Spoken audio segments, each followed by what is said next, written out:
মুন্সিগঞ্জের সিরাজদিখান উপজেলার তৃণমূল কৃষকদের আলুর ন্যায্য মূল্যের দাবিতে এবং কৃষকদের খোঁজখবর নিতে মাঠে নেমেছেন উপজেলা কৃষক দলের নেতৃবৃন্দ।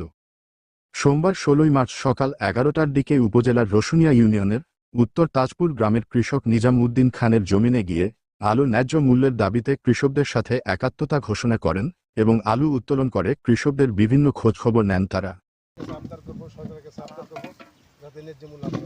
আল্লাহ দিলে ফসল বালাইছে, এখন দামটা পাইলেই হয়, স্টোরে রাখতেছি। আশা করছিলাম খেতে বিক্রি করুম, বিক্রি করতে পারি নাই, কম পাওয়ায় পাইকার পত্র নাই, লস 700 টাকা বস্তা কয়। এখন বর্তমান সরকারের কাছে আপনার দাবিটা কি আমার যেন লস না হয়, আলুটা যেন বাইরে নেয়। উপজেলা কৃষক দলের সভাপতি হাফেজ মোহাম্মদ আলমগীর বলেন, কৃষক যাতে আলুর ন্যায্য মূল্য পায় এবং ক্ষতিগ্রস্ত না হয়। মুন্সিগঞ্জ 1 আসনের সম্মানিত এমপি মহোদয় জনাব শেখ মোহাম্মদ আবদুল্লাহ ভাইয়ের মাধ্যমে আমরা সরকারকে এই বার্তাই দিতে চাই যে আমাদের সাধারণ কৃষক যারা আছে, যারা খেটে খাওয়া মানুষ, এদেরকে যেন এই আমাদের বিক্রমপুর আলু উদ্দেশিত এই বিক্রমপুর, এখানে আলু পর্যাপ্ত আলু হয় কৃষি জমিনে।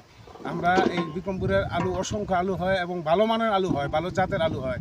সুতরাং এই ভালো মানের আলুগুলি যাতে আমরা ন্যায্য মূল্য পাই, কৃষক যাতে ক্ষতিগ্রস্ত না হয়, সেদিকে আমাদের সরকারের প্রতি আকুল আবেদন থাকবে, আহ্বান থাকবে এই তাদের প্রতি সুদৃষ্টি দেওয়ার জন্য এবং আলুর ন্যায্য মূল্য পাওয়ার জন্য আমাদের উপজেলা কৃষক দলের পক্ষ থেকে জোরদার দাবি জানানো।